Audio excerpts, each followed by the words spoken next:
tarde, irmãos. Eu quero saudar a todos com a graça e a paz do Senhor Jesus. Nós estamos mais uma vez aqui para gravar uma mensagem, uma reflexão da Palavra de Deus. Nesses dias de pandemia, de coronavírus, nós estamos impedidos de fazer as nossas atividades, os nossos cultos presenciais, as nossas atividades, tanto no domingo quanto na semana, mas nós, como pastor da igreja, gostaríamos de deixar uma palavra para vocês nessa tarde de domingo do dia 29 de março.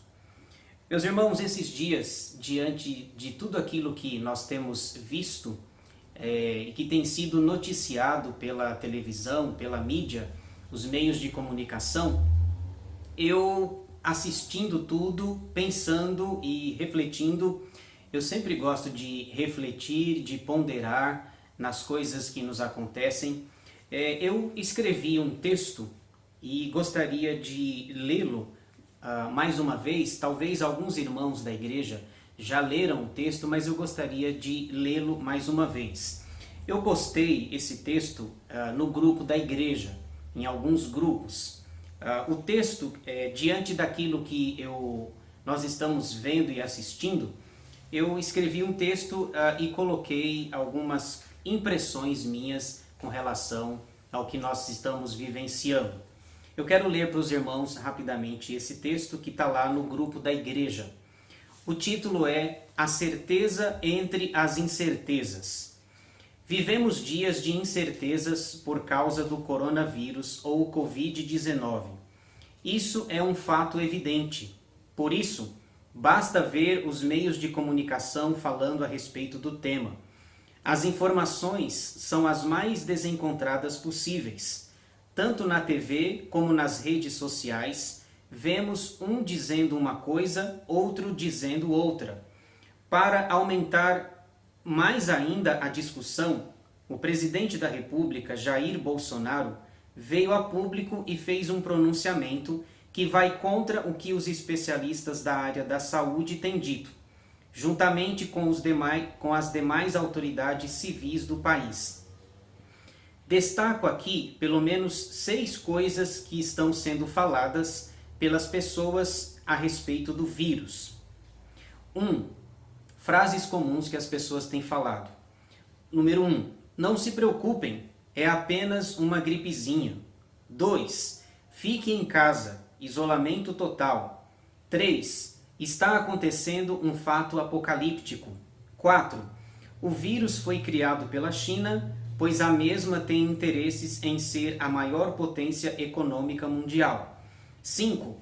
Isso é um jogo político das autoridades, pensando em projeção para as eleições de 2022 no Brasil. 6. O isolamento social vai ser um desastre para a economia brasileira. No meio de tantas informações e incertezas que apresentamos acima, e não tive a pretensão de enumerar todas elas, estamos nós, a população civil, dentro de nossas casas, ouvindo essas coisas. Algumas perguntas vêm à minha mente.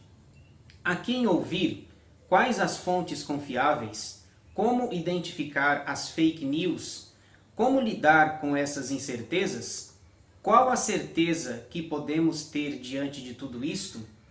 Penso eu que é difícil responder estas perguntas apresentadas acima, mas podemos e devemos tomar alguns cuidados, tais como agir com prudência, maturidade, discernimento, inteligência, sendo seletivos com tudo que ouvimos, não repassando toda a informação que recebemos sem conferir a fonte, etc. Mas encerro com a certeza que me motivou a escrever este texto. Deus reina. Salmo 93, 1, 97, 1, 99, 1. Ele está no trono. Isaías 6:1 e Apocalipse 4:2. Ele não perdeu e nunca perderá as rédeas da história. O coronavírus não o pegou de surpresa. Ele é soberano sobre todas as coisas. O próprio Jesus alertou sobre a vinda de epidemias. Lucas 21:11. A humanidade pode estar vivendo todas estas incertezas apresentadas acima, mas, como cristãos, devemos confiar no Senhor, orar a Ele pedindo proteção e cura para os infectados, fazer a nossa parte com prudência, obedecer às autoridades do país e aguardar os próximos dias para ver o que será feito pelas autoridades depois do fim da quarentena, previsto inicialmente para o dia 7 de abril aqui em São Paulo. Tenha a certeza, Deus está no trono. Ele é o nosso Senhor, o nosso pastor. Muito bem, irmãos, eu escrevi essas coisas depois de assistir os noticiários e ver essas coisas. Nós ouvimos muitas informações e diante dessas incertezas nós temos essa certeza, a de que Deus reina, de que Ele está no trono. Eu quero ler também um versículo que se encontra na palavra de Deus, está no Salmo 17, versículo 6, um versículo talvez conhecido nosso, que diz assim: Eu te invoco, ó Deus, pois tu me respondes, inclina-me os ouvidos e acode às minhas palavras. Olha que declaração maravilhosa do salmista Davi. Ele diz: eu invoco a Deus porque Ele me responde. Deus responde às nossas orações. Talvez não seja como nós queremos, talvez não seja do nosso agrado. Nós aprendemos na igreja que Deus responde de 3 formas: sim, não e espere. O problema é que nós somos imediatistas e queremos as coisas para agora, talvez alguns dizem para ontem.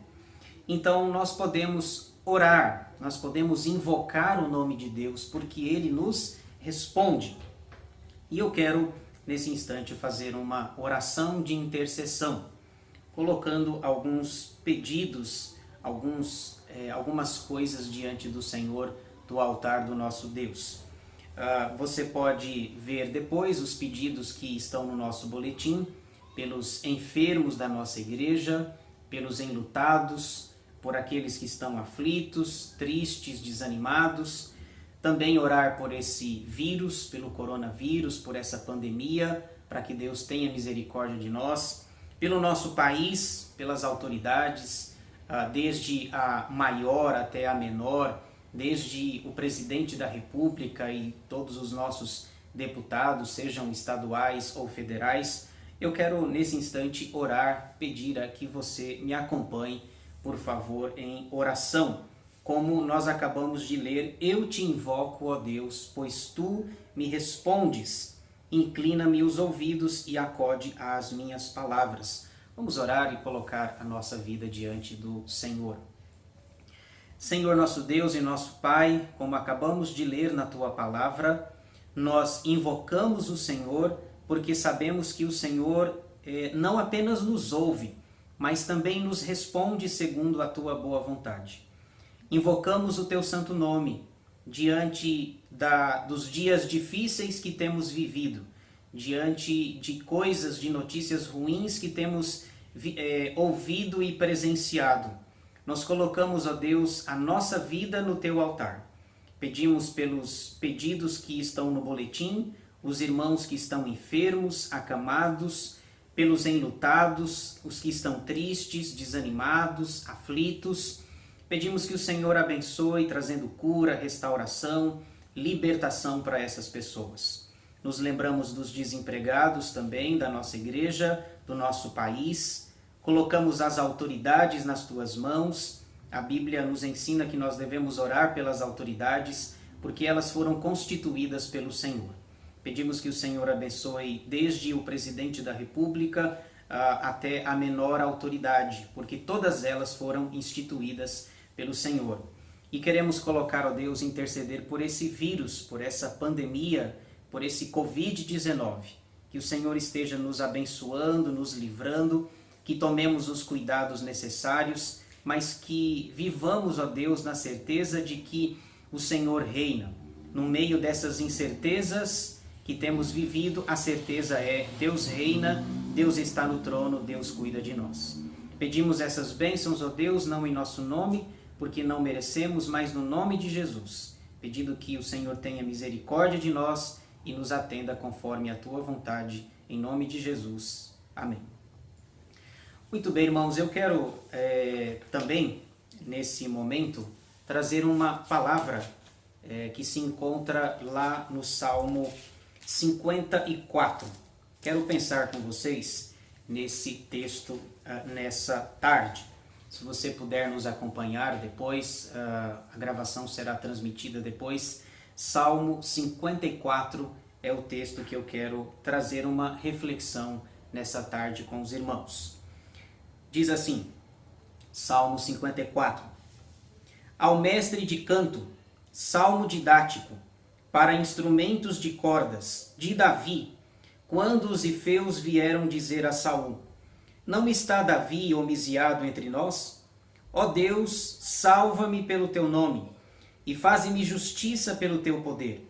Escuta, ó Deus, a minha oração, dá ouvidos às palavras da minha boca. Pois contra mim se levantam os insolentes, e os violentos procuram tirar-me a vida. Não tem Deus diante de si. Eis que Deus é o meu ajudador. O Senhor é quem me sustenta a vida. Ele retribuirá o mal aos meus opressores. Por tua fidelidade dá cabo deles. Oferecer-te-ei voluntariamente sacrifícios. Louvarei o teu nome, ó Senhor, porque é bom. Pois me livrou de todas as suas tribulações, e os meus olhos se enchem com a ruína dos meus inimigos. Amém. Meus irmãos, lendo esse salmo, salmo de número 54, eu quero pensar com vocês na seguinte pergunta, ou no tema que rege essa passagem ao meu ver. Como agir na adversidade? Como agir na adversidade? O salmista Davi, ele estava vivendo dias difíceis, dias complicados. Davi estava fugindo do rei Saul. Saul foi o primeiro rei de Israel, consagrado, ungido pelo profeta Samuel. Mas Davi, depois, diz o texto bíblico que, especialmente depois de 1 Samuel 17, quando ele venceu o desafio contra Golias, ele começou a crescer, a ter notoriedade, e isso despertou uma certa raiva no coração de Saul, que tentou matá-lo algumas vezes. Mas, provavelmente, o que mais despertou a ira de Saul foi uma música em que as mulheres de Jerusalém começaram a cantar, e a música dizia: Saul matou milhares, mas Davi matou dezenas de milhares. Veja a importância de uma música, o que uma música pode fazer. Aquela música despertou raiva, ira, rancor no coração do rei Saul. E Saul começou a perseguir Davi. Saul parece que não se concentrava mais em reinar, mas especialmente em perseguir Davi. Aqui no nosso texto, Davi já está fugindo de Saul, já tem um certo tempo. Alguns estudiosos dizem que essa perseguição durou cerca de 10 anos. Davi ficou 10 anos fugindo de Saul. E aqui, especialmente no Salmo 54, o que nós temos aqui é que um grupo de homens, denominado de Zifeus, os moradores de Zife, souberam do paradeiro de Davi, souberam de onde ele estava escondido, e eles foram contar a Davi. Um detalhe curioso nos Salmos: às vezes nós temos dois títulos nos Salmos. Tem o título em negrito e o título em itálico. O título em negrito não faz parte do texto original. Ele foi colocado pelos editores da Sociedade Bíblica do Brasil. Se a sua Bíblia for igual à minha, a ARA, Almeida, Revista e Atualizada, Apelo para o Socorro Divino. É um bom título, mas não é inspirado. O título em negrito faz parte do texto. O título do texto vai mostrar para nós o contexto em que ele foi escrito. Diz assim, inclusive quando a gente for ler um salmo, nós devemos começar lendo pelo título em negrito. Diz assim: ao mestre de canto, salmo didático, para instrumentos de cordas, de Davi, quando os ifeus vieram dizer a Saul: não está Davi homiciado entre nós? Então veja, os zifeus, moradores de um distrito chamado Zife, souberam do paradeiro de Davi e eles foram contar isso a Saul. Tem até uma palavra que não é muito comum para nós aqui, que é a palavra escondido. A pergunta que os zifeus fizeram é: não está Davi homiciado entre nós? Homiciado é escondido. Ou seja, por acaso Davi não está escondido? Ou nós sabemos o paradeiro dele, sabemos aonde ele está. Portanto, esse é o contexto. Davi vive na adversidade. Adversidade essa que nós também temos vivido e experimentado esses dias de pandemia, de coronavírus, em que estamos dentro de nossas casas, obedecendo à quarentena das autoridades. Nós também vivemos essa adversidade. E eu quero pensar com vocês, ou responder essa pergunta: como agir na adversidade? Nós encontramos 3 respostas nesse texto, que eu quero citá-las ainda aqui brevemente, nessa tarde com os irmãos. Como agir na adversidade? 3 respostas para trazer paz e consolo ao seu coração. Primeiro, buscando a ajuda do Senhor. Isso está nos versículos de 1 a 3. Veja aí o versículo 1. Ó Deus, salva-me pelo teu nome e faze-me justiça pelo teu poder. Davi está fazendo o seu pedido, a sua súplica ao Senhor. E o pedido é: Senhor, me salva. Me salva porque Saul está atrás de mim. Ele quer me matar, ele já tentou fazer isso em algumas ocasiões. E agora os zifeus foram até ele dizendo: não está Davi homiciado entre nós? Ou seja, Davi não está escondido. Então ele busca a ajuda do Senhor. Ó Deus, salva-me. Outra coisa que ele pede: me faz justiça. Senhor, faça-me justiça pelo teu poder. O Senhor sabe que eu sou inocente, que eu não fiz nada contra Saul. São falsas as acusações que levantam contra mim. E ele, na adversidade, na crise, na aflição, a primeira coisa que ele faz é buscar a ajuda do Senhor. Versículo 2. Escuta, ó Deus, a minha oração. Dá ouvidos às palavras da minha boca. Veja, escuta a minha oração. Lembram-se que ainda há pouco nós falamos lá do Salmo 17:6, em que o próprio Davi diz: eu te invoco, ó Deus, pois tu me respondes. Ele está dizendo: Senhor, me escuta, escuta a minha voz, escuta a minha súplica, a minha oração, dá ouvidos às minhas palavras, porque os zifeus me denunciaram, Saul virá atrás de mim, escuta a minha oração. Com isso, ele está mostrando que está buscando a ajuda do Senhor. Versículo 3. Pois contra mim se levantam os insolentes, e os violentos procuram tirar-me a vida. Não tem Deus diante de si. Ele vai chamar os inimigos de insolentes, de violentos. Davi sabia muito bem da índole das pessoas, dos homens.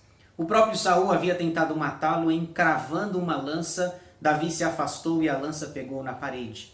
Davi sabe da índole, Davi sabe do que está no coração dos homens.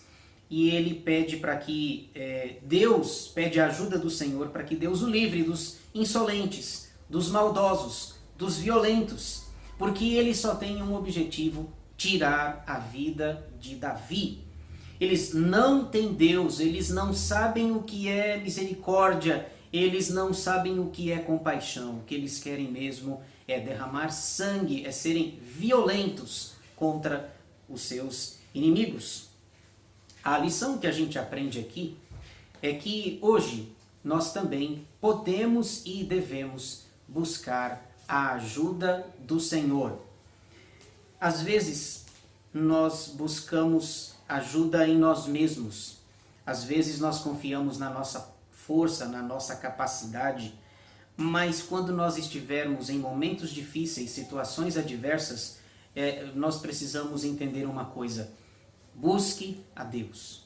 Devemos buscar a ajuda do Senhor por uma razão muito simples: os seus recursos são inesgotáveis para nós. Segunda resposta: como agir na adversidade? Reconhecendo que Ele nos socorre. Versículos 4 e 5 dizem assim: Eis que Deus é o meu ajudador, o Senhor é quem me sustenta a vida. Veja, ele está aqui reconhecendo que Deus o guarda, que Deus o socorre, o livra, o abençoa. Ele chama Deus de ajudador. Deus é o meu ajudador, é quem me sustenta a vida. E no versículo 4, nós temos dois nomes de Deus aqui. O primeiro ele é chamado de Deus e o segundo de Senhor. Para nós, na língua portuguesa, pode não fazer muito sentido ou não ter muito significado. Mas na língua hebraica, no original, nós temos dois nomes de Deus. Quando Davi o chama de Deus, é o Elohim, o Deus Todo-Poderoso, o Criador dos céus e da terra. É Ele quem me sustenta a vida. Quando Davi o chama, melhor dizendo, de Senhor, Senhor é Yahvé, o Deus da aliança. Então veja, é a junção desses dois nomes, desses dois atributos. O Deus Todo-Poderoso me sustenta, o Senhor da aliança, que prometeu, fez uma aliança com Abraão, Isaac, Jacó, José, os patriarcas, com Davi, e a aliança foi cumprida plenamente em Cristo. O Senhor da aliança me sustenta a vida. Portanto, o que ele está fazendo aqui é reconhecendo que Deus o socorre, Deus o livra, o guarda, o protege, o abençoa. Nós encontramos um Salmo 46, se não me falha a memória, diz que o cavalo, a despeito da sua grande força, não é ele quem nos dá a vitória, mas é o Senhor. Versículo 5. Ele retribuirá o mal aos meus opressores, por tua fidelidade dá cabo deles. Ou seja, Davi está passando por essa situação difícil. Os zifeus foram fazer fofoca para Saul, foram dizer aonde é que ele estava escondido, mas Davi diz assim: eu sei que aquele que me socorre vai retribuir o mal aos meus opressores. E ele cita mais um dos atributos de Deus, a fidelidade de Deus. Deus é fiel. Agora, Deus é fiel a Ele mesmo. Deus é fiel à sua palavra. Ele não é fiel exatamente a nós, propriamente dito. Ele é fiel a Ele. Nós até cantamos um hino, o hino 32 do Inário Novo Cântico, que diz: Tu és fiel, Senhor, fiel assim.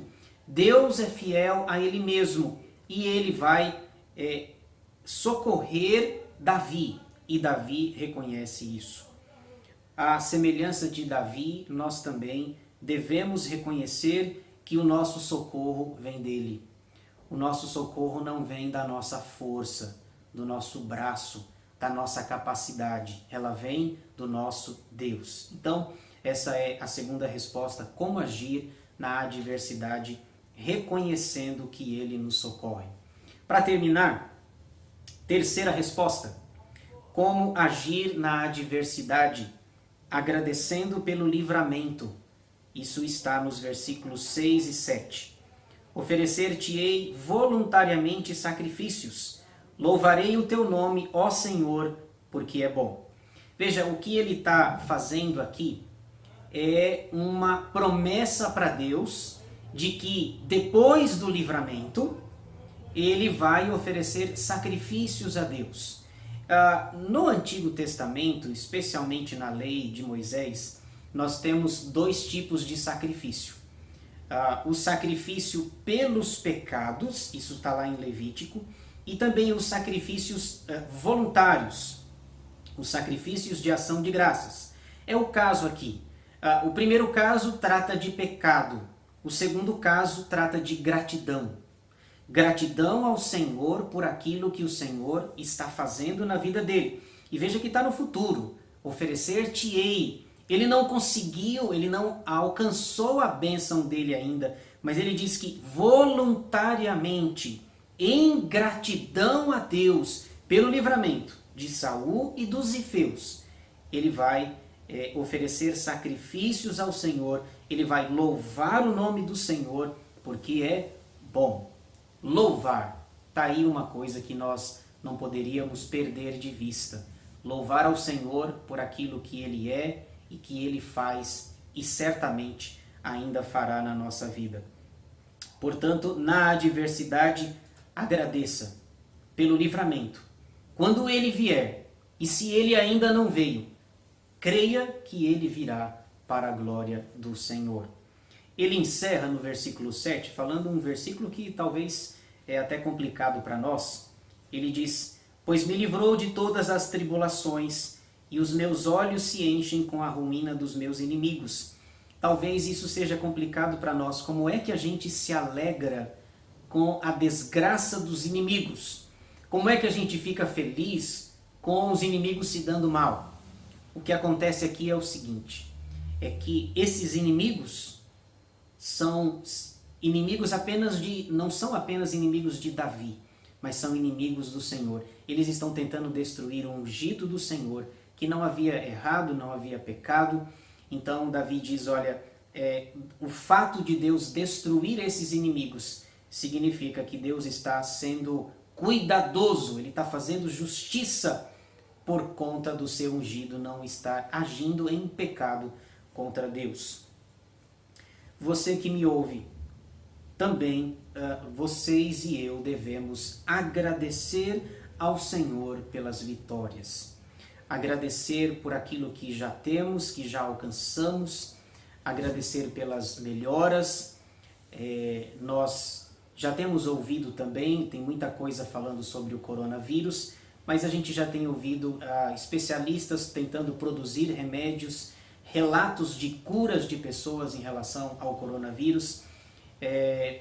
Então nós podemos agradecer. Agradeça a Deus. A Bíblia diz, em tudo dai graças, porque isto é a vontade de Deus em Cristo Jesus para conosco. Portanto, eu queria deixar essa palavra nessa tarde para abençoar de alguma forma a vida dos irmãos. Como agir na adversidade? 3 respostas. Buscando a ajuda do Senhor. 2ª, reconhecendo que Ele nos socorre. 3ª, agradecendo pelo livramento. Eu quero orar nesse instante, encerrando a nossa meditação e a nossa reflexão. Vamos orar? Senhor nosso Deus e nosso Pai, é fato sabido e conhecido de todos que nós estamos vivendo dias de adversidade, dias complicados, atribulados, mas nós cremos que diante das incertezas, como lemos ainda há pouco, temos a certeza de que Deus reina, de que Ele está no trono, de que Ele cuida de nós. Obrigado, Senhor, pela Tua palavra, por esse salmo, o Salmo 54. Como agir na adversidade? Buscando a ajuda do Senhor, reconhecendo que Ele nos socorre e agradecendo pelo livramento. Que essas verdades que estiveram presentes na vida de Davi, estejam presentes na nossa também, para a glória do Senhor. Abençoa as nossas vidas, as nossas casas, as nossas famílias, as nossas igrejas, e nesses dias de pandemia, de coronavírus, que nós saibamos que temos uma certeza de que o Senhor está no trono, controlando todas as coisas. Nós oramos agradecidos no nome de Jesus, hoje e sempre. Amém. Meus irmãos, Deus abençoe a todos, Deus nos dê uma semana protegida, guardada e amparada por Ele. Eu quero apenas encerrar dando 4 rápidos avisos para os irmãos, já que a gente não está se vendo pessoalmente. 4 avisos rapidinho. Primeiro, sobre a ausência dos cultos. Nós não estamos tendo cultos presenciais, mas a minha palavra pastoral é: faça a sua devocional. Ore, leia a Bíblia, cante louvores, exalte o nome do Senhor. O fato da igreja não estar aberta não nos isenta da nossa vida devocional. Segundo aviso, fique em casa. Nós ainda estamos de quarentena. É sabido por nós que, pelo menos aqui no contexto de São Paulo, a quarentena vai até o dia 7 de abril. Então fiquemos atentos, nós estamos acompanhando os noticiários, qualquer novidade nós passamos para os irmãos. Mas a orientação é: se você puder, fique em casa. Terceiro aviso, aqui uma boa notícia. Nós criamos um canal no YouTube para a nossa igreja. E queremos, com essa ferramenta, facilitar a nossa comunicação, e queremos pedir que você assista e especialmente que você divulgue, compartilhe. Nós queremos trazer também, muitas pessoas têm feito, pastores, e nós criamos um canal. Aliás, eu quero agradecer aos irmãos que têm nos ajudado, o diácono Emerson, eu tenho conversado com os diáconos, o meu irmão que está nos bastidores, atrás das câmeras, tem me ajudado também, quero agradecer publicamente a eles. Então a gente criou esse canal, divulgue, assista. Muito provavelmente o nome do canal vai ser Igreja Presbiteriana do Jardim Eliã. Temos essa ferramenta para abençoar os irmãos. Quarto e último aviso é sobre dízimos e ofertas. Nós queremos avisar os irmãos, eu já avisei nos grupos, mas só reforçando, nós mudamos provisoriamente a conta da igreja. Não é mais a que está no boletim, é uma outra conta, provisória também. Nós estamos tentando abrir numa agência mais próxima da igreja, mas nós não conseguimos ainda.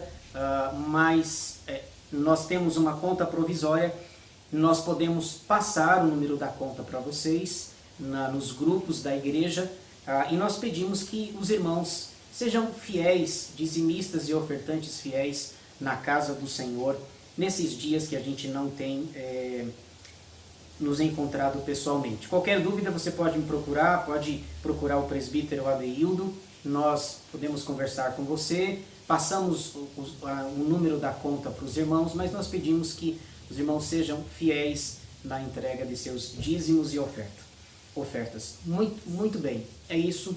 Deus nos abençoe, um bom domingo e fiquem na paz de nosso Senhor Jesus. Bom domingo.